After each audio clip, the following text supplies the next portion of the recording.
it chapter by chapter, one bite at a time. So many adventures and mountains we can climb. Take it word for word, line by line, one bite at a time.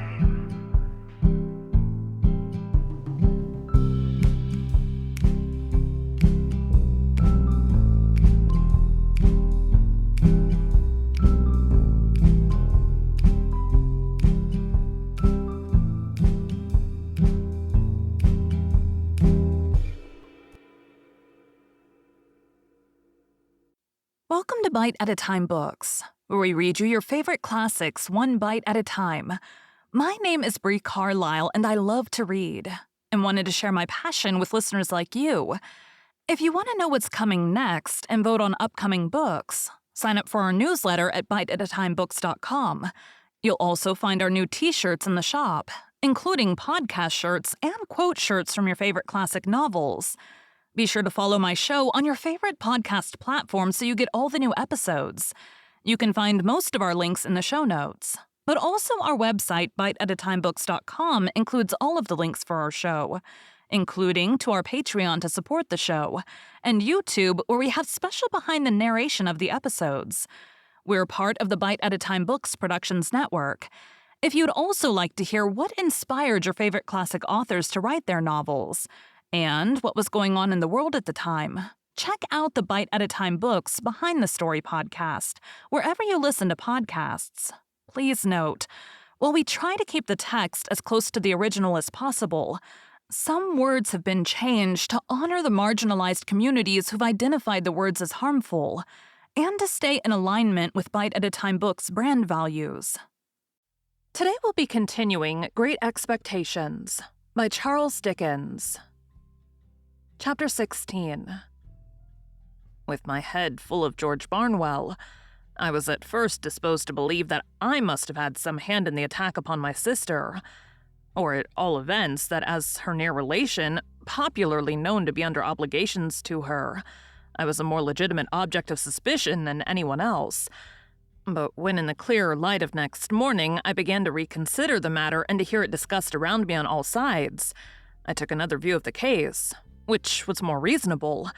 Joe had been at the Three Jolly Bargemen smoking his pipe from 8:15 to 10:15. While he was there, my sister had been seen standing at the kitchen door, and had exchanged good night with a farm laborer going home. The man could not be more particular as to the time at which he saw her. He got into dense confusion when he tried to be, then that it must have been before 9. When Joe went home at 5 minutes before 10, he found her struck down on the floor and promptly called in assistance. The fire had not then burnt unusually low, nor was the snuff of the candle very long. The candle, however, had been blown out. Nothing had been taken away from any part of the house. Neither beyond the blowing out of the candle, which stood on a table between the door and my sister, and was behind her when she stood facing the fire and was struck, was there any disarrangement of the kitchen, excepting such as she herself had made, in falling and bleeding. But there was one remarkable piece of evidence on the spot. She had been struck with something blunt and heavy on the head and spine after the blows were dealt. Something heavy had been thrown down at her with considerable violence as she lay on her face, and on the ground beside her, when Joe picked her up, was a convict's leg iron which had been filed asunder. Now Joe, examining this iron with the smith's eye, declared it to have been filed asunder some time ago. The hue and cry going off to the hulks and people coming thence to examine the iron, Joe's opinion was corroborated. They did not undertake to say when it had left the prison ships to which it undoubtedly had once belonged, but they claimed to know for certain that that particular manacle had not been worn by either of the two convicts who had escaped last night. Further, one of those two was already retaken, and had not freed himself in his iron. Knowing what I knew, I set up an inference of my own here. I believed the iron to be my convict's iron, the iron I had seen and heard him filing at on the marshes.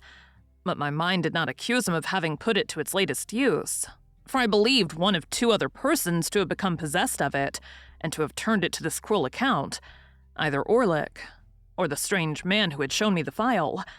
Now, as to Orlick, he had gone to town exactly as he told us when we picked him up at the turnpike. He had been seen about town all the evening.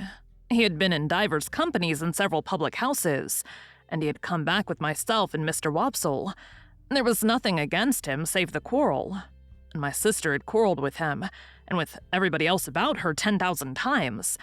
As to the strange man, if he had come back for his 2 banknotes, there could have been no dispute about them, because my sister was fully prepared to restore them. Besides, there had been no altercation. The assailant had come in so silently and suddenly that she had been felled before she could look round. It was horrible to think that I had provided the weapon, however undesignedly, but I could hardly think otherwise. I suffered unspeakable trouble while I considered and reconsidered whether I should at last dissolve that spell of my childhood and tell Joe all the story. For months afterwards, I every day settled the question finally in the negative, and reopened and re-argued it next morning. The contention came, after all, to this. The secret was such an old one now, had so grown into me and become a part of myself, that I could not tear it away. In addition to the dread that having led up to so much mischief, it would be now more likely than ever to alienate Joe from me if he believed it. I had a further restraining dread that he would not believe it, but would assort it with the fabulous dogs and veal cutlets as a monstrous invention. However, I temporized with myself, of course.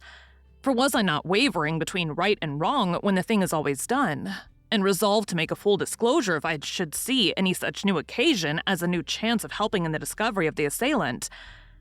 The constables and the Bow Street men from London, for this happened in the days of the extinct red waistcoated police, were about the house for a week or 2, and did pretty much what I've heard and read of like authorities doing in other such cases.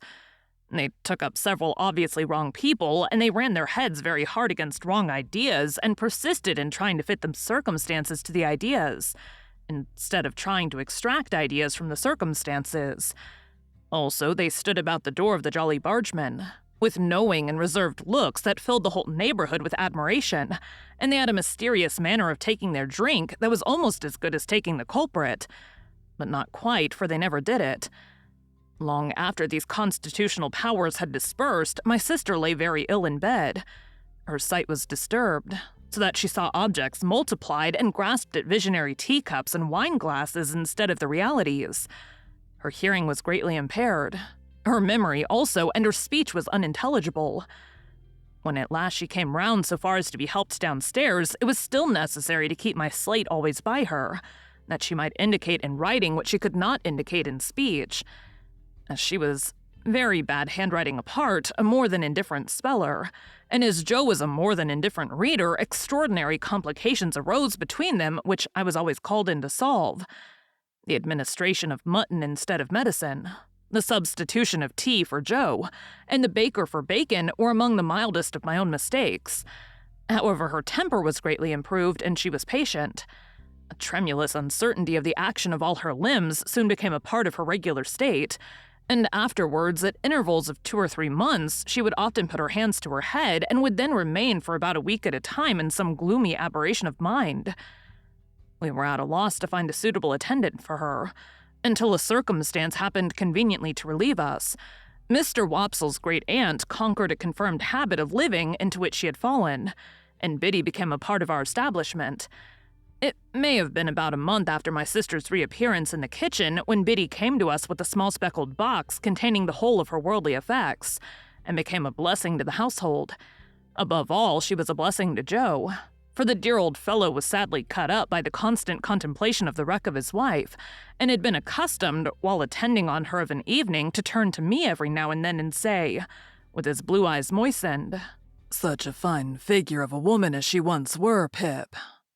Biddy instantly taking the cleverest charge of her as though she had studied her from infancy, Joe became able in some sort to appreciate the greater quiet of his life, and to get down to the Jolly Bargemen now and then for a change that did him good. It was characteristic of the police people that they had all more or less suspected poor Joe, though he never knew it, and that they had to a man concurred in regarding him as one of the deepest spirits they had ever encountered. Biddy's first triumph in her new office was to solve a difficulty that had completely vanquished me. I had tried hard at it, but had made nothing of it. Thus it was. Again and again and again, my sister had traced upon the slate a character that looked like a curious T. and then with the utmost eagerness had called our attention to it as something she particularly wanted. I had in vain tried everything producible that began with a T from tar to toast and tub. At length it had come into my head that the sign looked like a hammer, and on my lustily calling that word in my sister's ear, she had begun to hammer on the table and had expressed a qualified assent. And thereupon I had brought in all our hammers, one after another, but without avail. Then I bethought me of a crutch, the shape being much the same, and I borrowed one in the village and displayed it to my sister with considerable confidence. But she shook her head to that extent when she was shown it. We were terrified lest in her weak and shattered state she should dislocate her neck. When my sister found that Biddy was very quick to understand her, this mysterious sign reappeared on the slate. Biddy looked thoughtfully at it, heard my explanation, looked thoughtfully at my sister, looked thoughtfully at Joe, who was always represented on the slate by his initial letter, and ran into the forge, followed by Joe and me. "Why, of course!" cried Biddy with an exultant face. "Don't you see? It's him!" Orlick without a doubt. She had lost his name and could only signify him by his hammer. We told him why we wanted him to come into the kitchen, and he slowly laid down his hammer, wiped his brow with his arm, took another wipe at it with his apron, and came slouching out with a curious loose vagabond bend in the knees that strongly distinguished him. I confess that I expected to see my sister denounce him, and that I was disappointed by the different result. She manifested the greatest anxiety to be on good terms with him, was evidently much pleased by his being at length produced, and motioned that she would have him given something to drink. She watched his countenance as if she were particularly wishful to be assured that he took kindly to his reception. She showed every possible desire to conciliate him, and there was an air of humble propitiation in all she did, such as I have seen pervade the bearing of a child towards a hard master. After that day, a day rarely passed without her drawing the hammer on her slate, and without Orlick slouching in and standing doggedly before her as if he knew no more than I did what to make of it. Thank you for joining Bite at a Time Books today, while we read a bite of one of your favorite classics. Again, my name is Bree Carlile, and I hope you come back tomorrow for the next bite of Great Expectations. Don't forget to sign up for our newsletter at biteatatimebooks.com and check out the shop. You can check out the show notes or our website, biteatatimebooks.com, for the rest of the links for our show. We'd love to hear from you on social media as well.